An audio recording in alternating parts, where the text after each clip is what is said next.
The Minnesota Living Will. What is a living will?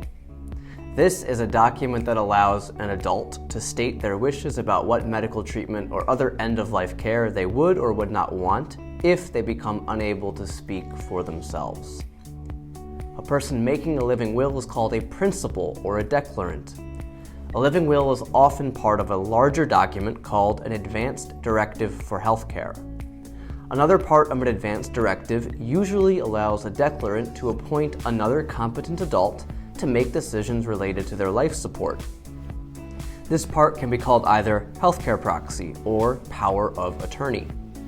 While a healthcare proxy has the authority to make medical decisions, a power of attorney can also give the authority to make financial decisions.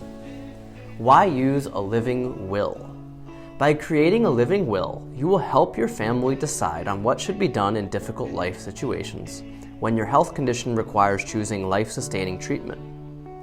The document might also help unnecessary medical care expenses. What should one write in the document? A living will should include the declarant's wishes regarding cardiopulmonary resuscitation, or CPR, mechanical respiration, tube feeding, dialysis, antibiotics, comfort care, and organ, tissue, or body donation. The name of the healthcare agent, if any. The principal's signature, location, and date. Can a living will be revoked? Yes, the document can lose its effect when it is physically destroyed, verbally revoked, replaced by a new living will, or canceled by a written revocation. Now, more about creating a living will in Minnesota.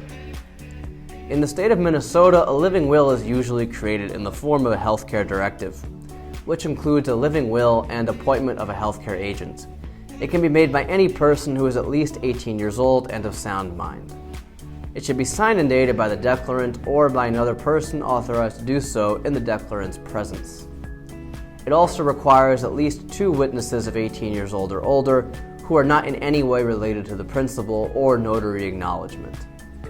A healthcare directive takes effect when the principal is diagnosed with a terminal illness or injury, or is in a state of permanent unconsciousness that makes them no longer able to understand and direct their medical treatment.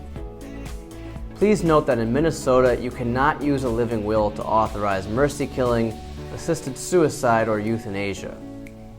A statutory living will form can be found in the Minnesota Statutes, Chapter 145-C. An adapted version of a Minnesota living will is provided on, for example, the website of the Minnesota General Attorney.